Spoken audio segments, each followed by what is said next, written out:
Your Excellency, Mr. President, thank you for this opportunity. Respectful greetings to all. My name is Agnes Leina, and I'm here from Kenya representing Illaramatak Community Concerns on behalf of the Indigenous Peoples Major Group, IPMG. The Sustainable Development Goals, SDGs, and Post-2015 Development Agenda aspire to leave no one behind. This is an admirable and attainable goal if there is indeed political will to implement commitments made. I can tell you that implementation will make a difference for indigenous people who are 15% of the world's poorest and who face multiple discrimination, especially indigenous women and girls whom I represent here, who are also the most disadvantaged, discriminated against. This statistic should be juxtaposed with the reality that the traditional territories of indigenous people encompasses up to 22% of the world's land surface and coincide with areas that hold 80% of the planet's biodiversity.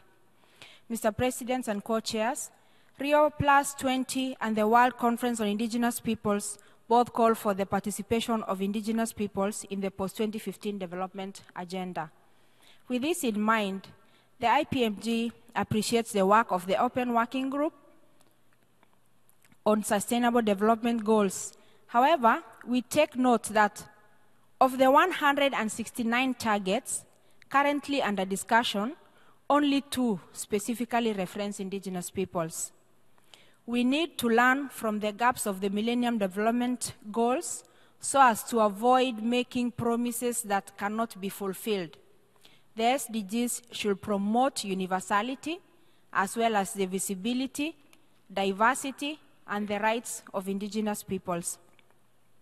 Our concern is manifested in the recent Bureau of UN Statistical Commission's technical report on an indicator framework for goals and targets of the SDGs. Despite 2 specific references in the SDGs targets, the Statistical Commission's report does not currently refer to indigenous peoples.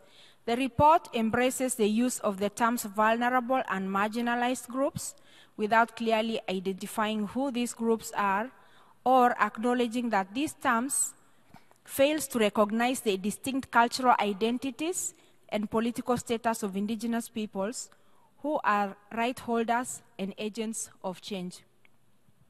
Additionally, the IPMG hopes that most, if not all, states will include targets and indicators relating to indigenous peoples, including the need for disaggregated data based on ethnicity and indigenous status, even where indigenous people are legally recognized. With this in mind, the IPMG recommends that monitoring frameworks emphasize the inclusion of targets and indicators on indigenous people regardless of their national legal status.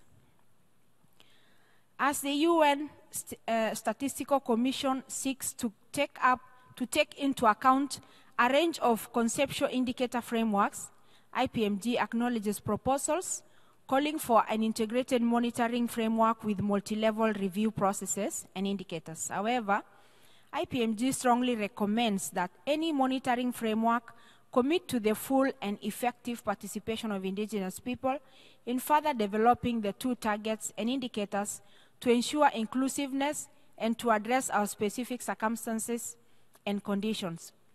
In addition, the IPMG recommends that UN Statistical Commission endorsed interagency and expert group on SDG indicators and the proposed HLG include the participation of major groups and other stakeholders in an open and transparent manner.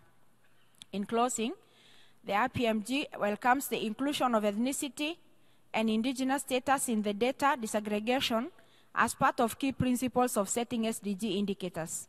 We strongly recommend the data disaggregation on ethnicity and indigenous status to be included in all relevant indicators for indigenous peoples across all the SDG goals and targets, with the full and effective participation of indigenous people in identifying such relevant indicators.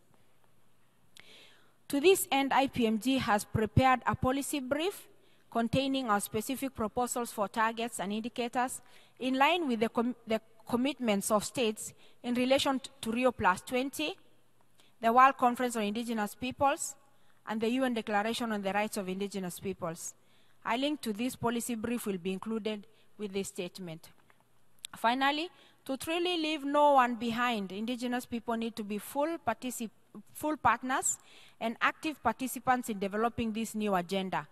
We verifiably hold a wealth of traditional knowledge, innovations, and practices on ecosystem management and technologies, traditional health systems, medicinal plants, agricultural production, food systems, local crops and seeds.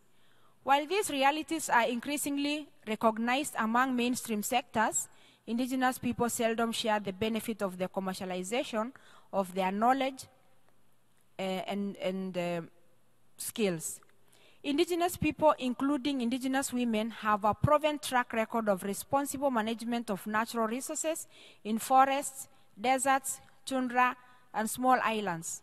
Our contributions to sustainable development should not only be recognized and respected, but whenever possible, celebrated as models of good practices which have the potential to benefit all mankind.